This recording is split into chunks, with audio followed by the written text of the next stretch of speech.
അപ്പോൾ എല്ലാവർക്കും പുതിയൊരു വീഡിയോയിലേക്ക് സ്വാഗതം. നിങ്ങളിപ്പോൾ എൻ്റെ ഫോണിൻ്റെ വാൾപേപ്പർ ശ്രദ്ധിച്ചിട്ടുണ്ടോ? എങ്ങനെയുണ്ട്? എങ്ങനെ ഒരു ഫോട്ടോ എങ്ങനെ എഡിറ്റ് ചെയ്യാം, അതാണ് നമ്മളിന്ന് പഠിക്കുന്നത്. നമുക്കെല്ലാവർക്കും അറിയാവുന്ന ഒരു ആപ്ലിക്കേഷനാണ് സ്നാപ്സീഡ് എന്ന് പറയുന്ന ആപ്ലിക്കേഷൻ. അപ്പം ഞാൻ ആ ആപ്ലിക്കേഷൻ ഉപയോഗിച്ചിട്ടാണ് ഈ ഫോട്ടോ ഇങ്ങനെ എഡിറ്റ് ചെയ്തിട്ടുള്ളത്. അപ്പം നമുക്ക് നമ്മുടെ ഫോൺ ഉപയോഗിച്ചിട്ട് എങ്ങനെ ഒരു ഫോട്ടോയെ ഈ രീതിയിൽ എഡിറ്റ് ചെയ്യാം, ഇപ്പോൾ എൻ്റെ വാൾപേപ്പറിൽ കാണുന്നത് പോലെ ഈ രീതിയിൽ എഡിറ്റ് ചെയ്യാം. ഇപ്പം ഇവിടെ ഞാൻ ഈ ഫോട്ടോ യെല്ലോ ഫ്ലവർ മാത്രം അതേ കളറിൽ നിർത്തിയിട്ട് ബാക്കി കളറുകളെല്ലാം ഡാർക്ക് ആക്കിയിരിക്കുന്നു. ഞാൻ അതിൻ്റെ ഒറിജിനൽ ഫോട്ടോ ഒന്ന് ജസ്റ്റ് കാണിച്ചു തരാം. ഇതായിരുന്നു ആ ഫോട്ടോ. ഈ ഫോട്ടോ ജസ്റ്റ് ഇങ്ങനെ വെച്ചിരിക്കുന്നു എന്നേ ഉള്ളൂ വാൾപേപ്പറിൽ. ഓക്കെ, അപ്പോൾ ഈ ഫോട്ടോ എങ്ങനെ നമുക്ക് എഡിറ്റ് ചെയ്യാം, കൂടാതെ തന്നെ നമുക്കെല്ലാവർക്കും ഫോട്ടോഗ്രാഫിയൊക്കെ ഇൻട്രസ്റ്റ് ഉള്ള ആൾക്കാരല്ലേ. അപ്പോൾ നമ്മൾ ഫോട്ടോ എടുക്കുമ്പോൾ നമുക്ക് എങ്ങനെ ഒരു ഫോട്ടോയെ അത്തരം രീതിയിൽ നമുക്ക് എങ്ങനെ എഡിറ്റ് ചെയ്ത് ഭംഗിയായിട്ട് എഡിറ്റ് ചെയ്യാം, അപ്പോൾ അതാണ് ഇന്ന് നമ്മൾ പറയുന്നത്. അപ്പം നമുക്ക് ആ ഒരു എഫക്റ്റ്, ഇപ്പം ഞാൻ എൻ്റെ വാൾപേപ്പറിൽ കാണിച്ചിട്ടുള്ള ഈ ഒരു ബ്ലാക്ക് പോലെ ഇരിക്കുന്ന എഫക്റ്റ് എങ്ങനെ നമുക്ക് ചെയ്യാം, അതാണ് ഇപ്പം നമ്മളിന്ന് ഈ വീഡിയോയിലൂടെ പറയുന്നത്. അപ്പം നമുക്ക് നേരെ വീഡിയോയിലേക്ക് പോകാം.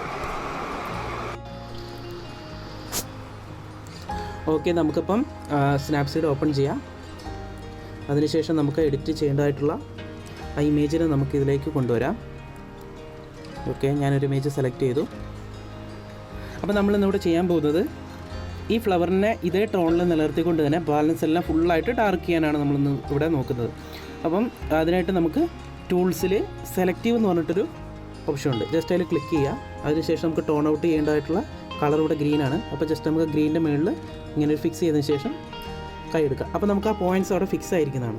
ഓക്കെ, അതിനുശേഷം നമുക്ക് സ്ക്രീനിൻ്റെ ഏതെങ്കിലും ഒരു ഭാഗത്ത് വന്നിട്ട് ഫിംഗർ കൊണ്ട് അപ്പ് ആൻഡ് ഡൗൺ മൂവ് ചെയ്യിപ്പിക്കാം. അപ്പോൾ നമുക്ക് ഇങ്ങനെ ഒരു ഓപ്ഷൻ കാണാൻ സാധിക്കും. ഇതിൽ വന്നിട്ട് നമുക്ക് സാച്ചുറേഷൻ എന്ന് പറഞ്ഞിട്ടുള്ള ഭാഗം സെലക്ട് ചെയ്തതിന് ശേഷം ഇതിനെ ഫുള്ള് കംപ്ലീറ്റ് -100 കൊണ്ടുവരും. ഓക്കെ, ഇതേ കാര്യം നമുക്ക് ഫോട്ടോൻ്റെ പല ഭാഗത്തായിട്ട് പിക്ക് ചെയ്തിട്ട് നമുക്ക് ടോൺ ഔട്ട് ചെയ്യാം. ഓക്കെ, വീണ്ടും സാച്ചുറേഷൻ കുറയ്ക്കുന്നു. പല ഭാഗത്തായിട്ട് ഈ പോയിൻ്റ് ഫിക്സ് ചെയ്യണം. കാരണം എന്താണെന്ന് വെച്ചിട്ടുണ്ടെങ്കിൽ കളർ വേരിയേഷൻസ് ഉണ്ടാവും. ഓരോ കളർ ഗ്രീൻ കളർ ആണെങ്കിൽ കൂടി അതിൻ്റെ ചെറിയ ലൈറ്റിംഗ് വേരിയേഷനോ ഉണ്ടാവും. അപ്പോൾ സമയത്ത് ഒരേ പിക്ക് ചെയ്യുന്ന സമയത്ത് നമുക്ക് ഒരേ ടൈമിൽ കംപ്ലീറ്റ് എഫക്റ്റ് ആവണമെന്നില്ല. അപ്പോൾ നമ്മൾ പല ഭാഗത്തായിട്ട് പിക്ക് ചെയ്തിട്ട് ഇതിനെ ഇതുപോലെ മൈനസ് ചെയ്യുക.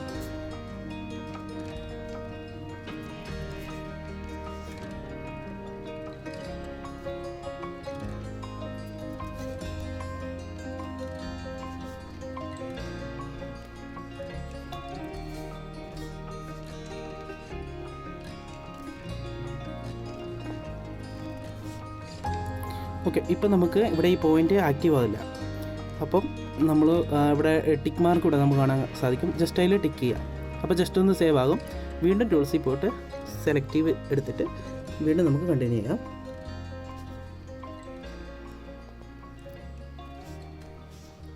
പിന്നെ നമ്മൾ ഫോട്ടോ എടുക്കുന്ന സമയത്ത് നല്ല സൺലൈറ്റ് ഉള്ള സമയത്ത്, ഓവർ സൺലൈറ്റ് ഉള്ള സമയത്ത് എടുക്കാതിരിക്കാൻ ശ്രദ്ധിക്കുക. അഥവാ എടുക്കുകയാണെങ്കിൽ തന്നെ എക്സ്പ്ലോഷർ കറക്റ്റ് ചെയ്തിട്ട് വേണം നമുക്ക് ഫോട്ടോ എടുക്കണം. ഓവർ ലൈറ്റിംഗ് വന്നിട്ടുണ്ടെങ്കിൽ നമുക്കിത് കൺട്രോൾ ചെയ്യാനും അതുപോലെ എഡിറ്റ് ചെയ്തതിൻ്റെ പെർഫെക്ഷനും കറക്റ്റായിട്ട് വരാനുള്ള ചാൻസ് കുറച്ച് കുറവായിരിക്കും. അപ്പോൾ അത് ശ്രദ്ധിക്കണം. മൈന്യൂട്ടായിട്ട് ഭാഗത്ത് നമുക്ക് സെലക്ട് ചെയ്തിട്ട് മാക്സിമം അതിനെ സാച്ചുറേഷൻ കട്ട് ചെയ്യാം. അപ്പോൾ ഓവറോൾ നമുക്ക് ആ ഫീൽഡിലേക്ക് വന്നിട്ടുണ്ട്. ഇനി എവിടെയെങ്കിലും നമുക്ക് കുറയ്ക്കണമെന്നുണ്ടെങ്കിൽ മാക്സിമം കുറയ്ക്കാം.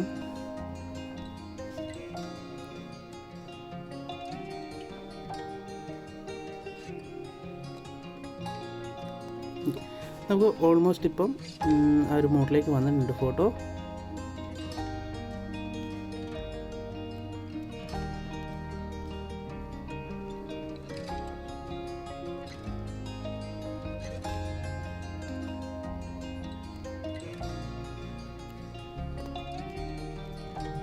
ഓക്കെ, ഇപ്പം നമുക്ക് ഏകദേശം ആ മോഡിലേക്ക് ഫോട്ടോ വന്നിട്ടുണ്ട്. അപ്പം നമുക്കിത് വീണ്ടും ഇവിടെ ടിക്ക് മാർക്കിൽ ക്ലിക്ക് ചെയ്യുക.